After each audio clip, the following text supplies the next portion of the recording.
Hello beautiful soul! Welcome back to my channel. This is Mei-chan. I'm from Japan, Kaben Leo. This reading is for you. Tingnan natin na iyong September 2025. Ano mga magaganap o mangyayari sa iyo. Maraming salamat muna sa mga subscriber, new subscriber, cross-watcher, at sa mga bagong pasok dyan. Welcome na welcome kayo sa bahay ni Ate Aimee. Salamat din sa nakataba ng puso niyong mga comments at sa mga nagpa-personal reading. Marami pong salamat. Kung gusto niyo na energy niyo lang talaga, ang gusto niyo makuha natin, all the details is in description below.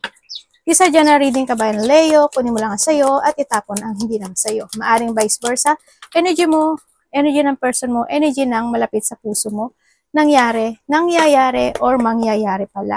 Use your own intuition, lawakan mo ang iyong isipan, may enemy ka.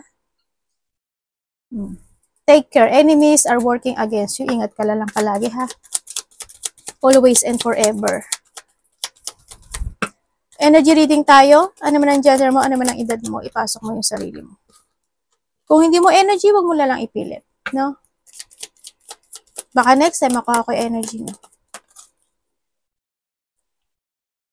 You are stepping up into a new experience, Leo. Sana good yung new experience na yun.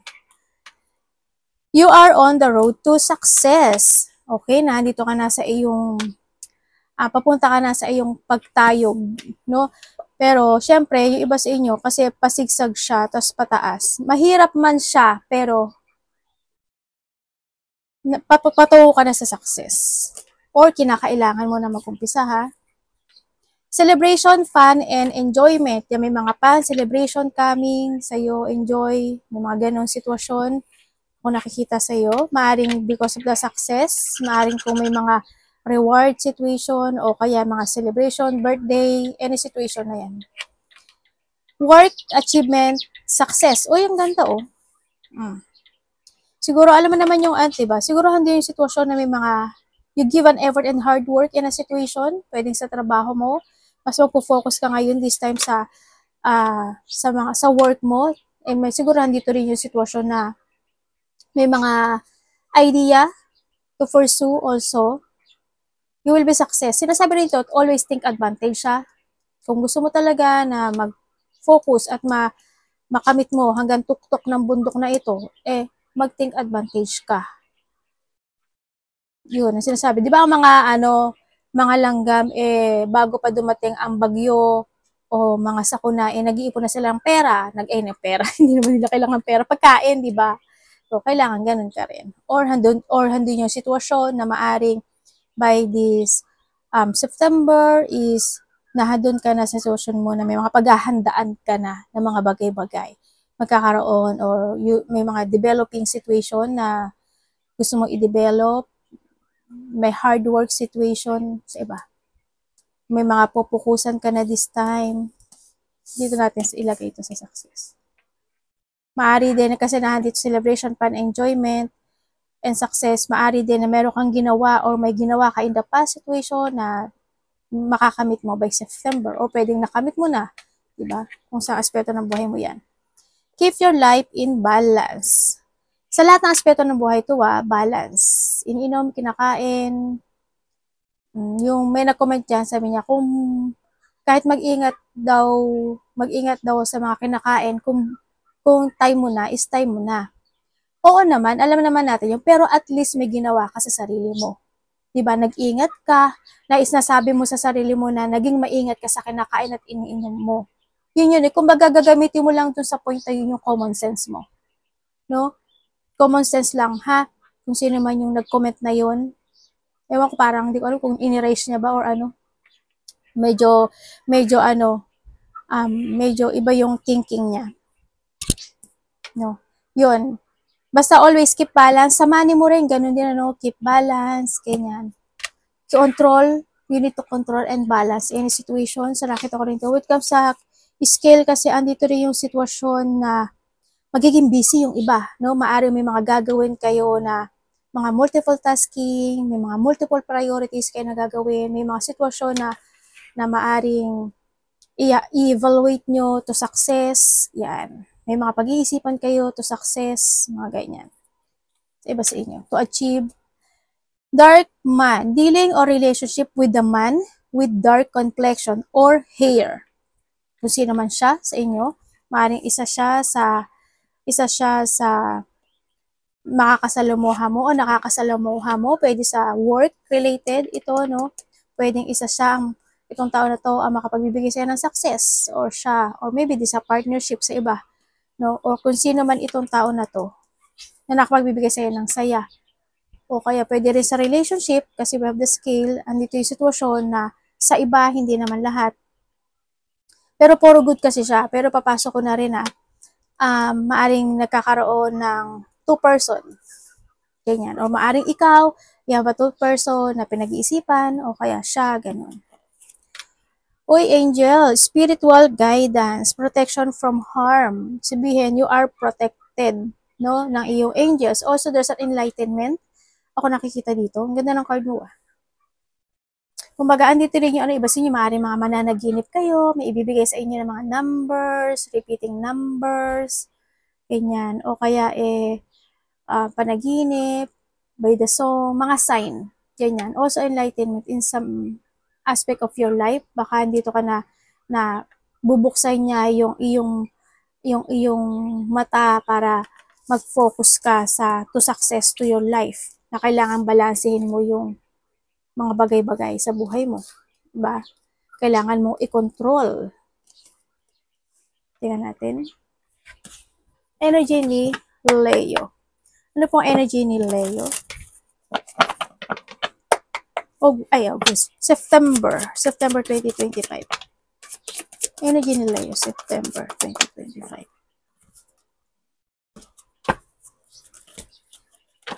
Ano po yun?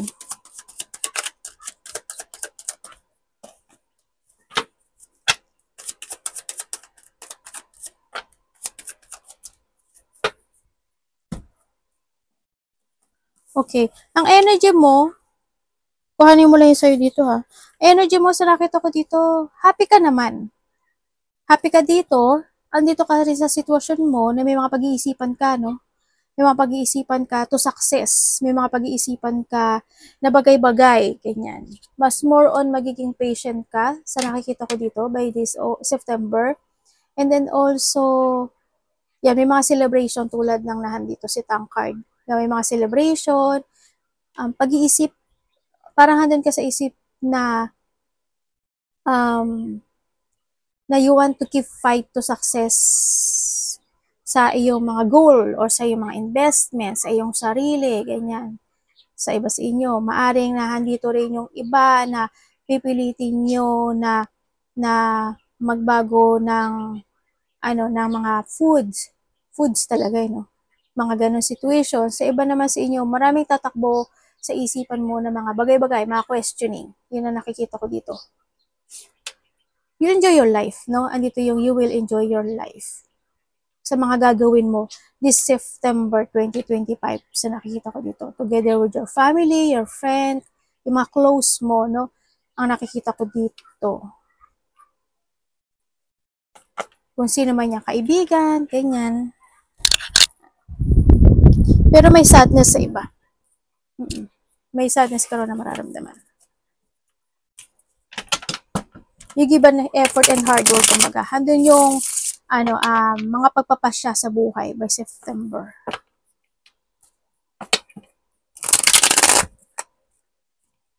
Kumbaga, thinking na rin to na thinking about how to grow, ganyan, thinking about something, mga pagpaplano sa buhay, yan.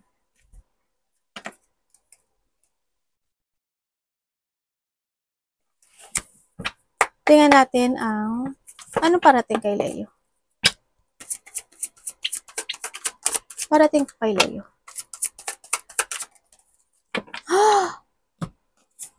Devil! Yan. Ano ibig mo sabihin, universe? Blockage ka.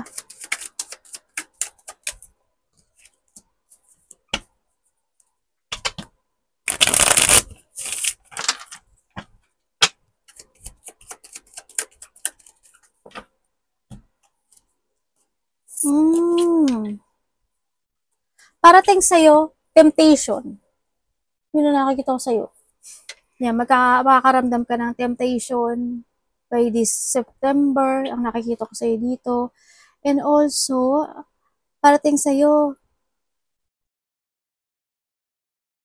meron kang mga gustong gawin na isang bagay, isang sitwasyon na you want, naman, creativity, idea, ganyan, na i-create mo yung idea to a reality yung bagay na yon, pero dito, delay siya. Sa nakikita ko dito, medyo madi-delay siya. Kasi there's a burden. Ako nakikita sa'yo dito. Halimbawa, ano ba? Gusto kong mag-ipon ng pera. Gusto kong pag-iponan ko to. Kumbaga. Pero ang mangyayari, stuck yun. Hindi siya either delay siya or hindi siya agad na magbubunggay news, or pwede rin siya na mas marami ang lumabas, ganyan sa iba sa inyo. Example ko lang yun, ha? Yun. May stuck ka daw by the September, or andun din yung, syempre, andito si Devil, sa nakikita ko dito, may mga tao na may masasabi sa'yo, no? Kumaga, kaya nga andito rin si Scale, na kailangan any challenge na darating sa buhay mo, need to balance. Kumbaga, may mga tao na may mga masamang pakay sa'yo, may sasabihin silang hindi maganda, mga toxic person, yan na nakikita ko dito. O kaya, kuhanin ko pa, para mas tayo. Pas makuha pa ako.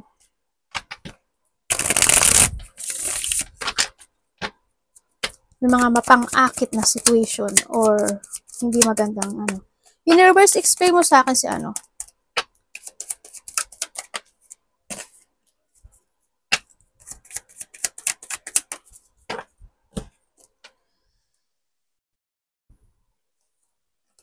Oo nga.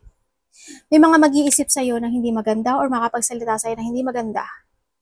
Pwede ka makaka-receive ka ng mga bad news or hindi magandang communication, information sa iba sa inyo. May tao dito na hindi, yun, tulad ng sabi ko, di ba? Meron siyang dark thoughts sa'yo sa nakikita ko dito. Parating emotion. Nagiging emotional ka raw. Yun ang nakikita ko sa'yo dito. May emotional situation. Ang nakikita ko rin dito is magiging very careful ka sa mga tao na nasa paligid mo dito. Pwedeng isa is bata, or pwedeng pamangkin mo, pwedeng anak mo, ganyan. Or mas bata sa'yo, pwedeng kapatid mo. Basta mas bata sa sa'yo. Ako nakikita dito, or pwede rin na same age mo, ganyan. Sa iba naman dito,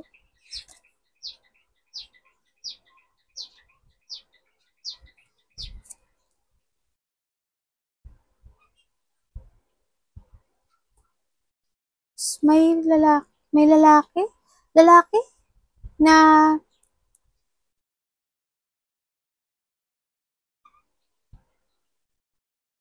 sa iba dito, lalaki makakasakit sa'yo. Yun ang nakikita ko dito. Also, makaka-receive ka daw ng text message with someone na connected sa'yo. Or communication. Mag-ingat ka sa mga offering, ha? Pag-isipan mo maigi muna kung may mga mag-offer sa'yo, ganyan. Pag-isipan mo maigi kung dapat ba o hindi dapat. Lahat, sa lahat. Kahit project yan, kahit love life yan. Diba? Kasi may tao dito na bad yung toxic energy, toxic yung niya, aura nitong tao na to. Kumaga, maaring itong tao na to is palagi siyang nagsisay sorry sa'yo, may taong immature or feeling young, ganyan. May tao dito na may nagmamarunong. Isa rin yun. No? Yan. Or magmamarunong sa'yo. Or may mga masasabi ganyan. Ano dapat iwasan ni Leo?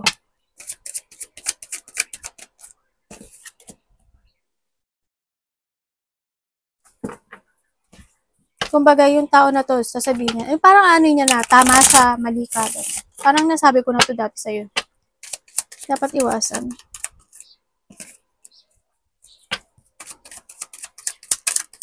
Malapit ka sa ganyan, ano, Leo. Yung mga panguhusga. Yung mga, mga bitter. Mga bitter. Sana hindi kayo bitter. Dapat mo iwasan mapanghinaan ka ng loob. Iwasan mo yung naumpisa mo tapos hindi mo kayang ipaglaban o hindi mo kayang tapusin. Iwasan mo yung ma-out of control ka. Iwasan mo na magkaroon ka na i-delay o i-cancel yung mga bagay-bagay. By September, kumbaga, you need to keep moving na rin ang sinasabi rin dito. Sinasabi rin dito na wag mo pagdudahan yung sarili mo.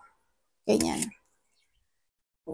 Pilitin mong mag-focus, no? Kasi yun ang iwasan mo, yung hindi ka makafocus. Pilitin mo mag-focus. Ibigay mo yung strengths mo, no?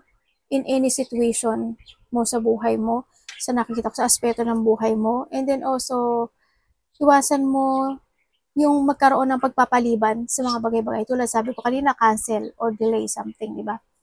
Yung ma-stagnant ka, yung hindi mo ilaya yung sarili mo. Parang nasabi ko ito sa'yo in the past, hindi ko maalala eh. No? Yun ang nakikita ko dito. Siyempre, kung may mga gusto kang gawin mo.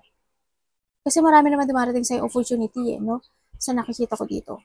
Be responsible sa lahat ng aspeto ng buhay mo. Maging responsable ka. Lang. Nagiging maganda buhay mo. Commit yourself in any situation. Tingnan natin, kamusta po ang love ni Leo? September. Love ni Leo by September.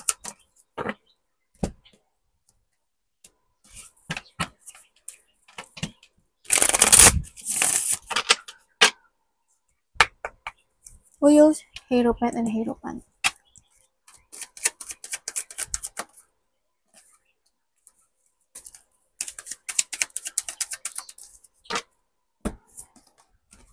Okay. Dito, alam mo Leo, may mga taong darating sa iyo. Sa iba sa inyo. Kumbaga, magkakaroon ka daw sa mga single magkakaroon kayo ng mga choices in love. Yan, magkakaroon ka ng choices. Maaaring magkakaroon ka ng pagkalito sa mga single person. May tao dito, sa mga single muna, may tao dito na napanghihinaan siya ng loob or nahandun siya sa situation na hindi siya makapagsalita sa iyo.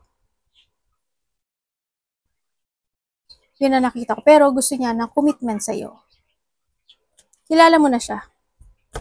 Nalilito siya, marami siyang iniisip. Kumbaga nandun siya sa pagde-daydream fantasizing. Itong tao na to, sa mga single, or maybe this is you, vice versa. Sa mga nagkahiwalay naman. Sa mga nagkahiwalay, nagkaroon kasi ng pagkalito, no? Maaring sa side niya o sa side mo, nagkaroon siya ng pagkalito in a situation. Handun yung commitment with the two person sa iba sa inyo. Kaya dumating yung time na naguluhan ng isa sa inyo. No, naging maaring ikaw ay naging choices ng tong tao na to hanggang sa isa sa inyo is nag-move on or nag-focus na lang sa goal niya, sa buhay niya at nag-start ng new beginning in life. Kumbaga, itong tao na to, noon pa man alam na niya na may something. Alam na niya at nakaramdam na siya na may something dun sa partner, no? Yun na nakikita ko sa kanya dito. Kumbaga, pinilit pa niyang balansehin yung sitwasyon, naghintay pa siya hanggang dumating yung time na nagkaroon siya ng lakas ng loob para i-let go yung relasyon na ito. No, this your energy. Kumbaga, masakit syempre, hindi yung sadness no? Syempre, naaalala, oo, naaalala. Hindi na mawawala yun, naaalala pa rin yung mga nakaraan. Ate, magkakabalikan ba kami? Magkakabalikan ba kami? Kasi itong tao na to, or vice versa, naiisip ka niya, nami-miss or naiisip ka niya, tinitingnan pa rin niya yung mga social media, pictures mo, pwede na pagtatanong-tanong ka niya sa iba, o kaya networking, something ganon. Ako nakikita sa kanya dito. Handun pa rin naman yung attraction. Kumbaga, may pa rin siya sa'yo. Attraction and obsession will come sa'yo, no? Siyempre, iniisip ka pa rin niya na, I want to commit sa'yo. Kumbaga, yun na nakikita ko sa kanya. Interesado pa rin siya sa nakikita ko dito, or maybe this is you, vice versa, no pointed name. Yun ang nakikita ko sa kanya. Pero isa kasi sa inyo is there's a boundaries. Pero isa sa inyo, ang nakikita ko dito ay hindi pa tapos sa kanya itong tension na ito. No? Nahatak pa ng nakaraan. Yun ang nakikita ko dito. Yes, disconnected na rin kayo kasi nito. No? Kung kayo naman is in relationship, kung kayo is in relationship, nandito naman yung pagpapahalaga, no? Sa relasyon na to. Isa sa inyo, maaaring same kayo na hindi yung pagpapahalaga. Kaso, isa sa inyo is may lihim or may pagsisinungaling. Yun ang nakikita ko dito sa kanya. Ikaw to or siya ha, vice versa. Pwedeng meron siyang, pwedeng kung hindi dito sa relationship na to, sa side niya, meron siyang iniisip na bagay-bagay na nalilito siya. Diba? O sa side mo, ganun ka rin. Baka naman sa side mo, meron ka mga iniisip na nalilito ka. Ganyan. Na ayaw mong, na hindi mo masabi sa partner mo. Pwedeng ganun. Kung open naman kayo sa isa't isa, na sa feeling mo, open kayo sa isa't isa, maari din na itong taon to, or ikaw ito, meron siyang mga hindi rin nasasabi sa'yo. May mga pagsisunungaling din. Diba? Kumbaga, isa rin is maaring mahina yung loob o napanghinaan ng loob para magsalita o magsabi. Yan, kumbaga, maaring umiiwas na lang. O iniiwasan na lang. Yun ang nakikita ko dito. Tingnan natin ang iyong money. Kamusta po yung money ni Leo, Universe? Kamusta po yung money ni Leo? By September. Money ni Leo, September. Sana mag-improve na. Ooh.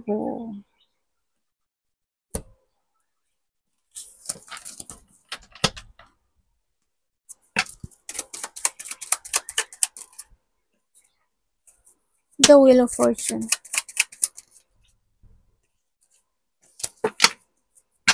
Money po ni Leo, September 2025. When it comes sa money mo, yung iba sa inyo, disorganized ha? Siguro sa iba sa inyo, sa pagiging disorganized, and this time, you will become talaga, nag-i-English pa si ate, bangingot naman. Nandito ka na sa sitwasyon mo na aayusin mo na, no? Magiging organized ka na. Or kinakailangan mo na magdesisyon, no? This time na may mga sitwasyon na kailangan mo nang tapusin. And this is a time to start a new cycle or to start a new beginning para mag-heal o mag-success ka when it comes sa money mo. Sa iba naman sa inyo, when it comes sa money, magbabago yung takbo ng money mo by this September. Ate, maganda? Yes, maganda siya. Magiging maganda siya ang takbo. Kasi, kung tutuusin, Leo, nasa sayo ang luck. Nasa sayo ang desisyon how to change your money to success. Nasa sayo si fortune, no? Also, yung good luck is nasa sayo. Nasa sayo na lang kasi ito no? Kumbaga, this September, pinapaburan ka or papaburan ka ng taas to your success, as in the cycle of your destiny is starting to begin. Kumbaga, sa iba sa inyo. Binibigyan ka na nga ng pabor dyan. Magiging kung iba dito, kailangan nyo ng mag-revert, ha? Kailangan nyo ng ayusin at magkaroon ng transformation. Sa iba dito, nagkakaroon na ng transformation or magkakaroon na kayo ng transformation when it comes sa pagpapatakbo ng money mo. Tingnan natin ang health mo. Kamusta po ang health ni Leo sa September?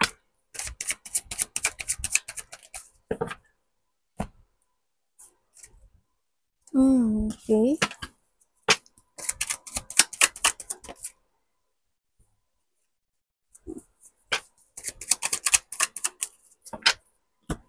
Okay, when it comes sa health, the world. Okay, when it comes sa health mo, you try to make it balance o ibabalanse mo yung when it comes sa health. Okay naman siya. Sa health, okay ka. No? Siguro, ang ano na lang sa'yo dito is, kasi yan, may mga prutas, may mga ano, di ba? Yung kinakain sa iba sa inyo, okay lang din minsan maging pasaway, pero minsan nadi-disconnect ka. Parang halimbawa, magda-diet ka na, tapos minsan madi-disconnect ka na naman, magda-diet ka na naman, disconnect ka na naman, mga ganun sitwasyon. Nagiging dalawa yung pattern mo. Ganun, parang minsan nagkakaroon ng um, naiiba yung way, no, sa iba sa inyo. Yun na nakikita ko dito. Kailangan mo lang na balanse at control sa lahat ng aspeto ng buhay mo. Kung may sakit ka, wala ka naman sakit sa nakikita ko dito. Nagiging okay siya. As long as balance ang lahat, as long as okay yung mga kinakait na iniinom mo, magiging okay ka kasi the world andito. Yung iba sa inyo.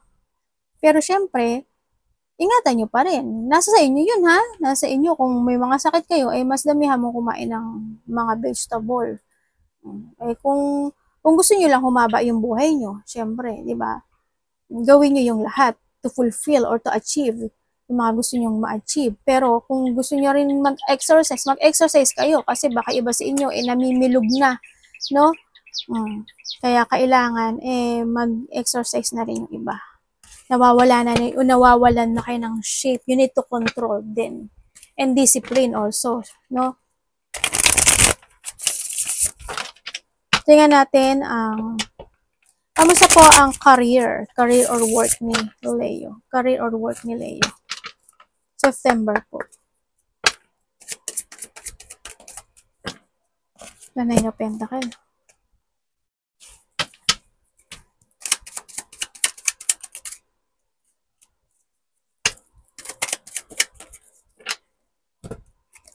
Universe, ano mga sa akin to? Mukhang iba sa inyo, mag-explore kayo. Sa career mo or job, may stressful situation ha. Magiging maganda naman. Kumbaga, sa iba sa inyo magiging maganda siya. Kumbaga, you enjoy the reward and success na ginawa mo, no? Sa career mo o ginawa mo by the August, ganyan. Magiging maganda siya. Sa iba kasi medyo may mga stressful situation o may mga worrying situation ka na mararanasan sa career or sa work mo. Sa nakikita ko dito, pwede rin na siguro kung night shift lalo kayo, no? Sa nakikita ko dito, may mga decision making ka na hindi mo madidesisyonan ka agad-agad. Siguro halimbawa, may mga gusto kang idea na i-pursue, ganyan. O kaya may mga project, may mga creativity, ganyan. Maaring pag-iisipan mo siyang maigi or maaring hindi ka agad makapagdedesisyon sa iba sa inyo, sa nakikita ko dito, which comes sa ano, kasi 9 ka lang, oh. Hindi ka naman here, hindi sa career mo, hindi naman, sa tingin ko, kontento ka, pero ang sinasabi dito kasi, with the full kasi is, may mga bagay, when it comes sa career, or sa trabaho mo, may mga bagay na kailangan ng tapusin, i-let go, desisyonan, or i-change ng decision. Back to the basic.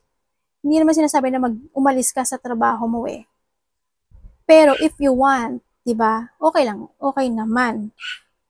O kung gusto mo naman kasi nasa sayo to eh, no? Decision is in yours dito sa nakita ko dito.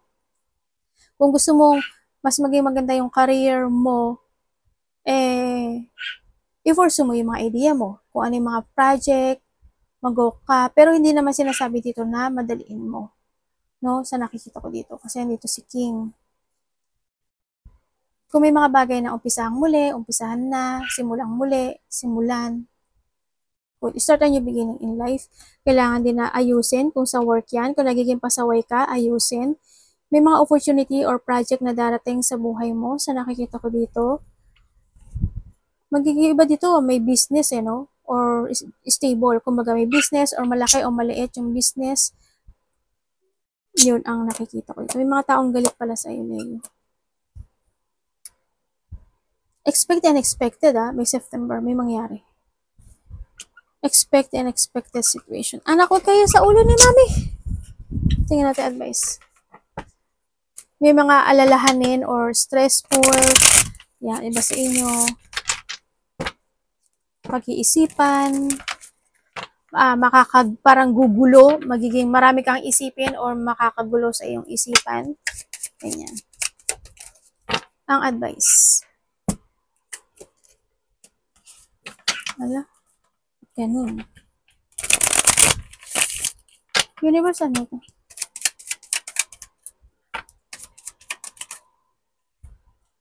Okay.